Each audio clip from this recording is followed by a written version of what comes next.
Hey, what's going on, everybody? Happy Monday. Happy Monday. I'm just going to say it right now. I am streaming from sunny Florida, and there is a really loud bird on my end. So if you hear a loud bird, it's just happy. It's just happy to be in Florida and wants to be heard. That's But funny. other than that, happy Monday. Motivational Mondays are fun. Mindful Mondays are fun. But we're excited for the Monday Rundown. For those of you Absolutely. who are with us the first time, this is where Winston and I get to talk about all the things we don't really get to talk about on our Wednesday shows. So we love the Monday Rundowns. Keep bringing us your questions. We love going through them with you.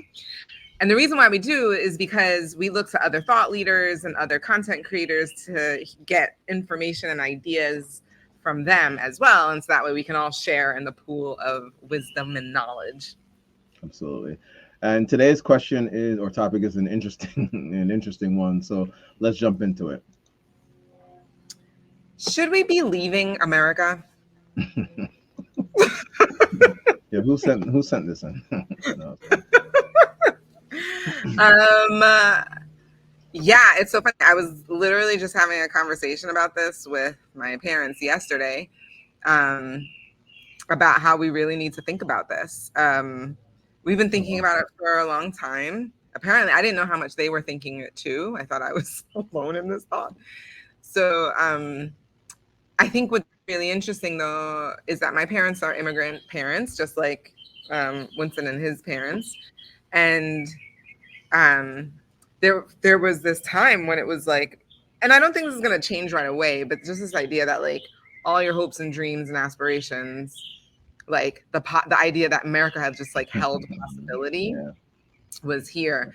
And what does that mean when we're like, oh, okay, now like we don't feel like all possibilities actually present here. Maybe we need to look to move somewhere else for a better lifestyle and way of living and cost of living, all of those things. So some people will say, oh, it's, depending on which president I'm leaving, right? Like that's always a thing. People are always doing that. Like if this person wins, then I'm, I'm out of leaving, here. Yeah. going on vacation. Yeah. If this person wins, then I'm going on vacation. And I know there are some people who are like, I'm going on vacation regardless. But I I know, like, for any of you that have seen us talk about the Ray Dalio video that talks about like New World Order stuff, and it's not the conspiracy things that I'm sure many people have heard, but just the idea of which currency is the number one currency in the world and that influence that comes with that. Um, Mhm. and I think we're just in a time of getting close to a time of transition. And for me personally, for those financial reasons, I'm seeing a lot of indicators happening right now, um, as well as just like, yeah, recognizing that like I don't think we need to be here. I don't think I need to stay here. I think right now we're so worldly. We're so worldly. I don't think it wasn't like what it was 50 years ago or 100 years ago. I think it's a lot smoother Mhm. to even that thought of like, oh, I could live in another country because you don't necessarily have to get a job in that country. Like you can do remote work. Like I just feel like Mhm. it's the idea of it is more possible now than ever before. And I know I'm seriously thinking like, yeah, no, this is a serious consideration. I may not be here for in the next year or two. Wow. So to the question, this is interesting. Like Janelle said, I I am my parents are immigrants, so I wasn't born here, and so for many people, I think that this has probably never been something to ever consider an experience you've ever had. This is all you know. Maybe generations back, this country is all you know, and so this isn't something to consider really. But to the points you made, I agree. I think the world is much smaller now than it used to be in a sense because Yeah. of what's accessible to us now. Technology certainly has played a huge role, and I can only imagine where it's going to go and what it's going to allow us to do. And so, yeah, I don't to answer. Should we leave? There are probably individual reasons that each of us can probably look to. To your point, things that you may have decisions you may have to make for our family, Starting a family, is this the best place to to really start things? But to the point you brought up about Ray Dalio and what he discussed in that video we had seen, on a global scale, this actually may be something we've not considered. That some points in history, some nation has been the dominant power, and there's been a period where those things shift. America wasn't always the number one superpower. There was a point where that shifted, and people weren't from somewhere else had to make a decision that yes, this is where my family and I are going to go push forward. And I do think we are coming to, if we have not really gotten into the crux of that, I think we are coming to a point in history where that decision is going to have to be made. If not by us, then by our children, but certainly within the next two or maybe even three generations at the long, at the maybe the latest, people are going to have to decide that this isn't where they're going to stake their flag, in my opinion. And not for any, again, to your point, about politics and certain things like that. There are just other global factors going on that even whoever wins here, it won't really make too much of a difference on a global scale. And so, yeah, I do think it is something that people are going to have to recognize is going to have to be something that you are having a conversation around. 100%. Really, really agree. It doesn't, in my mind, it doesn't matter who wins. Yeah. It's going to be a thought and a decision. Yeah, because again, this is beyond the politics at this point now. There are, like I said, there are certain life things, like you said, if you look at just even the cost in certain places, you can get a way better cost of lifestyle in other countries that, to some point, someone like myself didn't have access to, whether it was through immigration rules, all types of things that have completely changed now, 30 plus years later since I came to this country.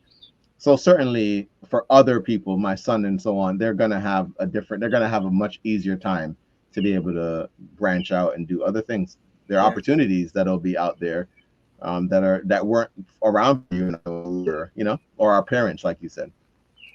Totally agree. Yeah. Well, let's not just hear from me and Winston. We love bringing in our different content creators and thought leaders about this. I'm really excited. We have brought on Stephen Bartlett from the Diary CEO before. Typically, though, we bring him on our Wednesday shows because it's usually something business related. However, he had on a guest, and I'll just set this up because I think this particular episode requires a setup. But he brought on a former CIA agent to talk about many things, but this particular point about whether we should leave the United States came up. And I think from someone who used to work for the CIA, having a more worldly view, I think hearing from this individual is actually probably really key. Can't wait. All right, here we go. Are you going to leave America in 2030?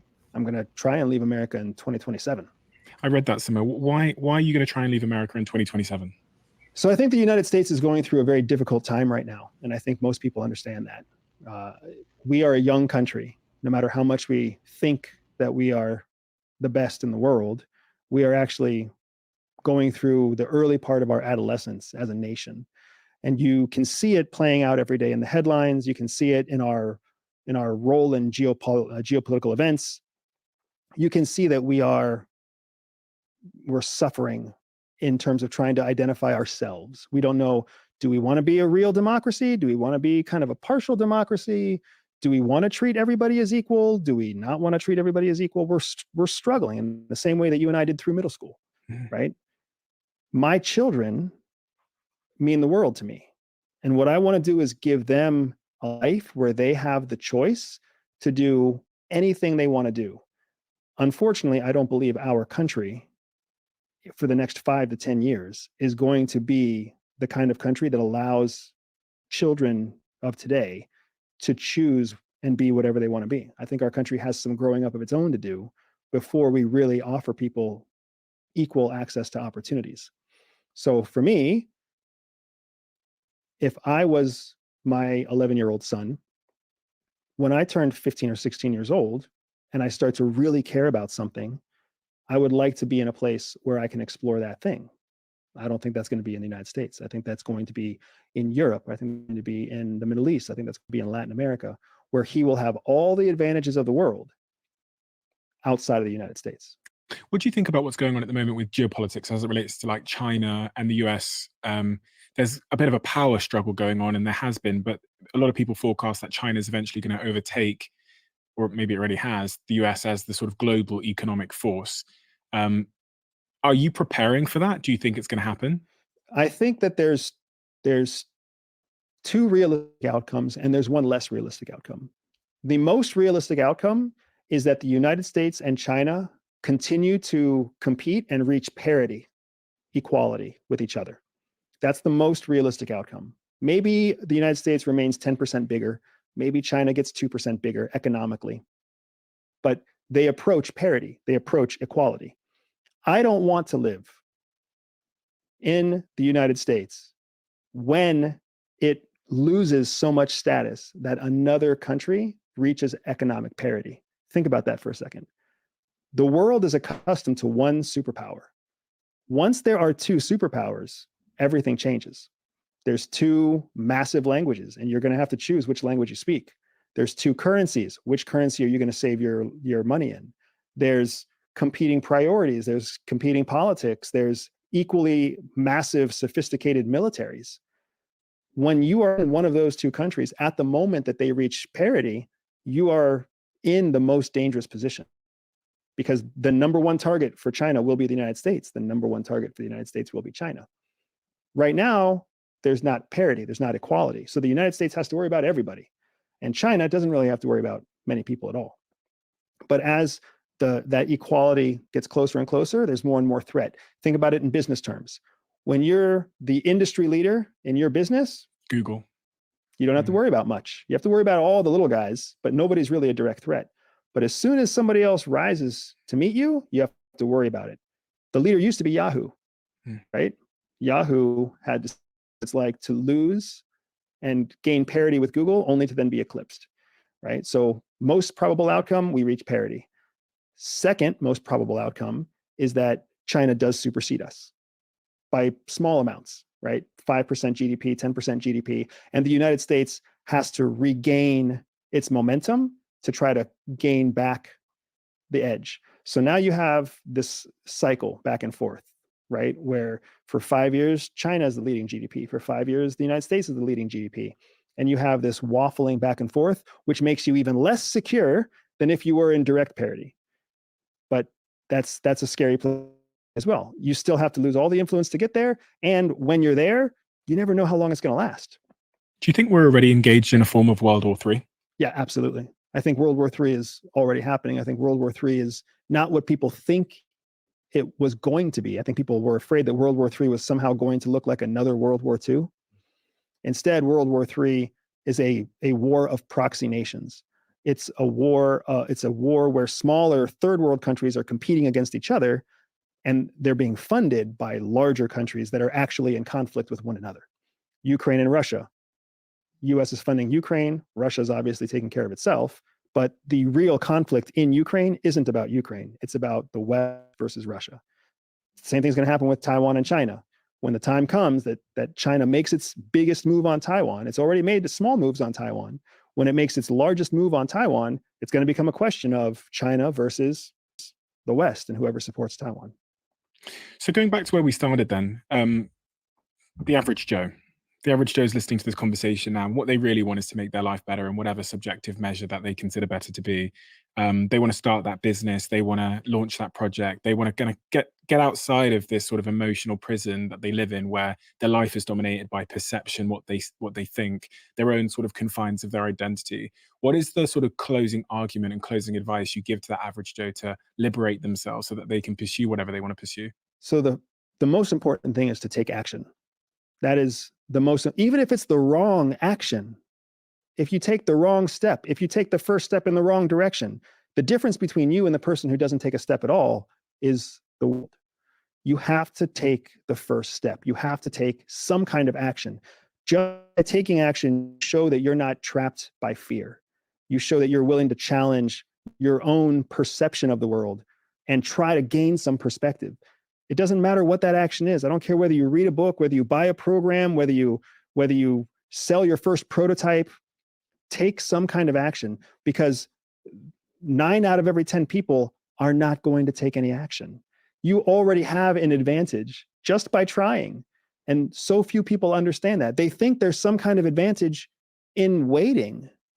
There isn't. The longer you wait, all you're really doing is giving the other 9 people a chance to be the first one to take a step. If you take the first step, you beat the competition right out of the gates. And you know this as well as I do. Even if your first 3 or 4 steps are fumbles and trips and you fall on your face, by the time you stand up, you're 4 steps away from the rest of the competition. And you've learned a lot in those first 4 steps. So my suggestion is take action. Take action using the skills that we talked about today. Take action using the skills that you've talked about on some other podcast. Just take action. Identity. We talked about how the CIA kind of rewrite your identity a little bit so that, it gives you some sort of cover. But one of the things that stops us taking action is our own identity. What have you come to learn, and what do you think now about the role of identity, how it gets in our way, and how we can liberate ourselves from it? The first person to determine who you are is oftentimes you, because you see it all. You live in your own secret life. The rest of the world sees your public life. Even if your public life is accidental, the world sees you differently than you see yourself. So when you look at yourself, it's like looking through a magnifying glass. You see every wart, you see every crevice, you see everything wrong because you have the magnifying glass. The rest of the world, not only do they not have a magnifying glass, but they're standing 10 feet away from you. So they see something very different than what you see.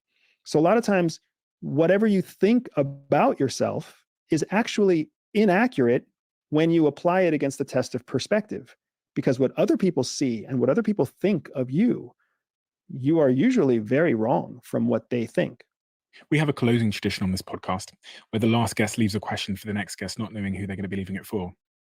Now, the question that's been left for you in the diary of a CEO is very, very interesting. What is something you used to strongly believe that you have fundamentally changed your mind on? I used to believe that people could be equal. And fundamentally now, I know that people will never be equal, because equality is not really the thing that we're after. What we're secretly after that we don't want to admit to is we're always after being better, having more, being in a better position than everyone else.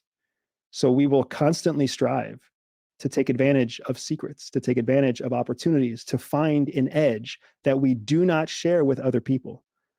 But publicly, we will say that we wish there was more equality and that we want there to be more equality, when secretly we don't.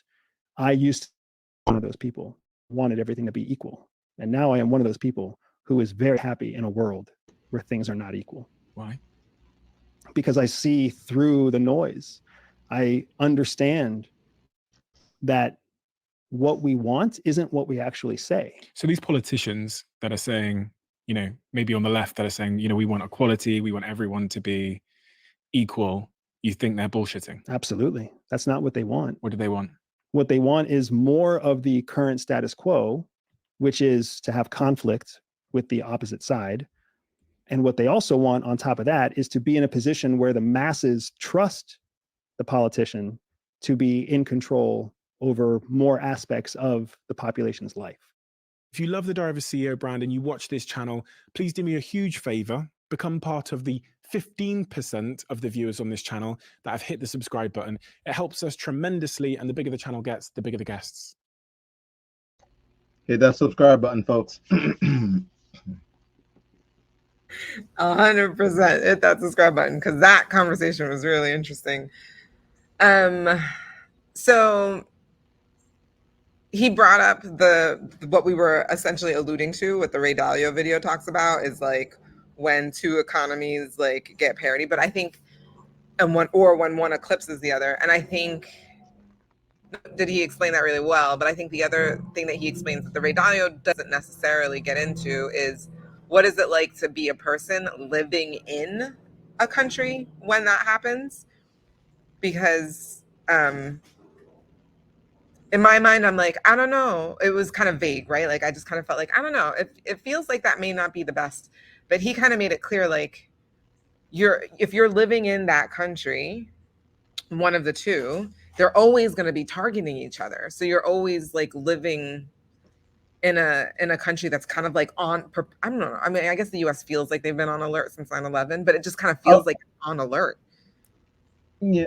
Okay. Well, what I was gonna say is, and if you, for anyone, we'll tag the Ray Dalio video. Yeah, we'll put it in the comments comments. to understand what we're talking about. But here, you know, just to kind of maybe not calm anyone down. I hope this video didn't, you know, freak anyone out. No, not like that. But just understand that if you look to any of the nations that have been eclipsed to a sense, all of them are places where people still live. They're actually still fairly successful nations there. So to the point you're bringing up about what it's like for people to live there, those areas are, like I said, still growing in some sense.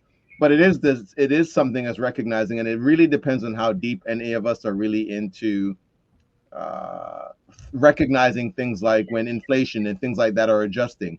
Some of that stuff is being affected by the geopolitics that they're talking about. But I'll be honest, I think the average person doesn't pay attention to any of those things, and they aren't recognizing, like when he mentioned the issue going on in Taiwan.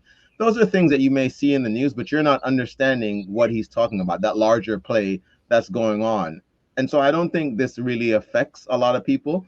When he did go into the aspect from an entrepreneurship standpoint and like where you stake your flag, again, as valid as many of the points he's making are, like what money do I put my thing in?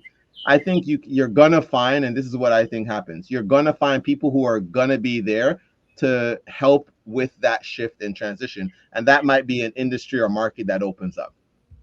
Understanding the dynamics between maybe keeping certain money, certain income in this and others. People already do things like that now. People who are fairly successful, they don't have all their money in just one pot. So it's like talking to and we've had financial advisors on the show.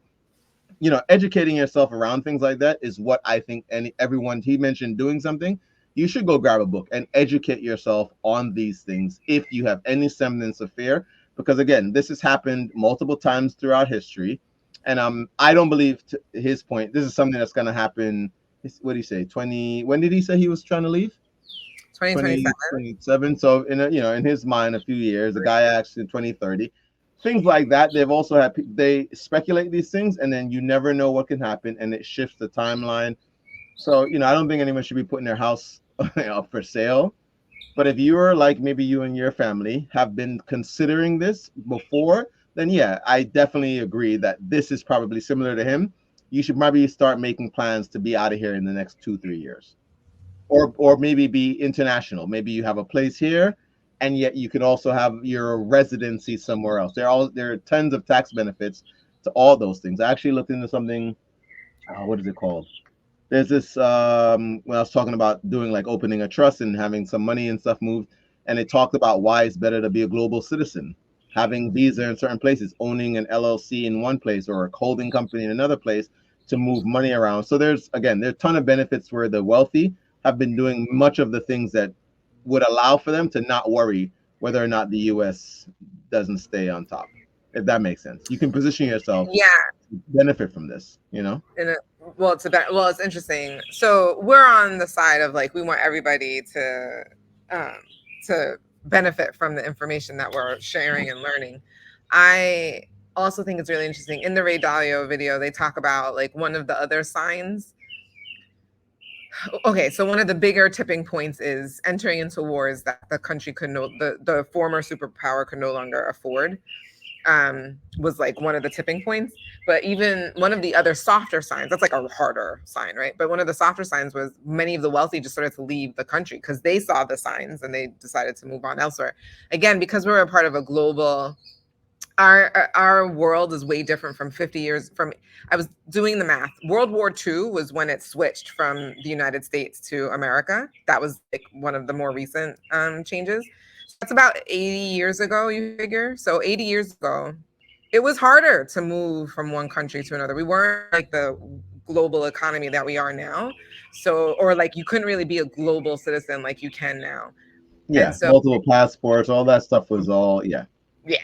So I think I don't think you're gonna see wealthy people leaving in masses like you did back then, because that was like what you had to do. I think it's more, you're gonna see a lot of wealthy people investing, like what he said, where do you invest your money? Which we're seeing. A lot of people aren't just investing in America anymore. They're investing in many other places. And to me, that's the sign. It's not necessarily wealthy moving. It's where are they investing their money, and or where are they growing their money. And I think we're seeing a lot of that. And I think it's just, that's one of the softer signs, the softer indication that we're just at a Global time. war. Yeah, we're just at a I think time where we're better. yeah, things are shifting. I think Right. we're better for it. I'd love to have, personally, as a dual citizen now, I would love to live a life where I jump from places to places, and you know, I have income coming in from multiple places, in different currencies. And to his point, there's more parity throughout the world. So yeah, there's dips, like, you know, being Jamaican. I remember there are different times where the Jamaican dollar compared to the U.S. dollar was atrocious in terms of what we were able to get. And I also agree with him about the whole not asking for it, because I also don't want that. I don't believe that's how this world thrives. I do believe we do thrive as individuals when we're striving toward more, um, and wanting more, the pursuit of something more. And all of us don't want the same things, and I think the world is Right. better for that. Right. I think many people think, like, just like us, we talk to an audience that I think is a small minority, and I know the world is better for that. Everyone doesn't Right. need to be an entrepreneur. Everyone shouldn't. It doesn't. It wouldn't work if that was the way it was. Right. You know. So great video though. This is great. Yeah, this was super awesome.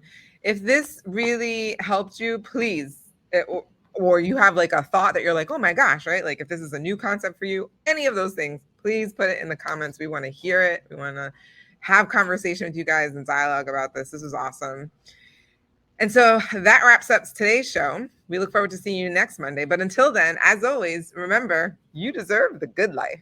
Say that. Set out. We'll see you guys. Enjoy.